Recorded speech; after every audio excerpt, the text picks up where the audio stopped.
In 1979, Ridley Scott's Alien changed the way we see fear in space. It wasn't just about a monster. It was about survival, about the unknown lurking in the dark. For over 40 years, the story has grown into legend. Now, the nightmare returns in a new way. Not on the big screen, but on television. Alien. Earth takes us to the year 2120, where powerful corporations no longer fight with armies, but with technology, machines, genetics, and artificial life. But every step forward comes with a price. Because when humanity tries to play God, the question becomes clear. What's human and what isn't? Our story opens aboard the USCSS Maginot, a massive Weyland-Yutani starship drifting silently in the cold darkness of space. For decades, the crew has been asleep in stasis pods, frozen in time while their ship travels on autopilot. But now, alarms echo through the corridors. Lights flicker on. One by one, the crew awakens. There's a weight in the air, a feeling that this isn't just another mission. They stretch, they cough, they blink against the harsh lights after years of sleep. These are men and women trained to survive the void, but even they look uneasy. Because in the belly of their ship lies cargo unlike anything else. Specimens. Alien specimens. Carefully contained, fragile, and dangerous. Specimens are the mission. Weyland-Yutani is known for one thing, pushing the boundaries of science, no matter the risk. To them, profit and power outweigh everything, even human lives. And the Maginot's mission is proof of that. The crew doesn't ask too many questions, but the truth is clear. Whatever they're carrying, it's not safe. And when it comes to alien organisms, safety is always an illusion. Far away, back on Earth, a very different kind of story begins.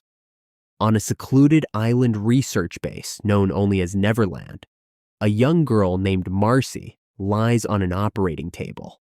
Around her, scientists and technicians prepare for something that sounds like science fiction, but in this world, it's very real. Marcy isn't sick. She isn't injured. What's about to happen to her is much bigger. Her consciousness is about to be transferred into a new body. Not flesh and blood, but something synthetic. Stronger, faster, more resilient. A body that could, in theory, live forever. The process is led by brilliant but unsettling minds. People who see humanity not as it is, but as something that should evolve. To them, Marcy is not a child. She's the future. And so, with cold precision, they begin. Wires connect. Machines hum.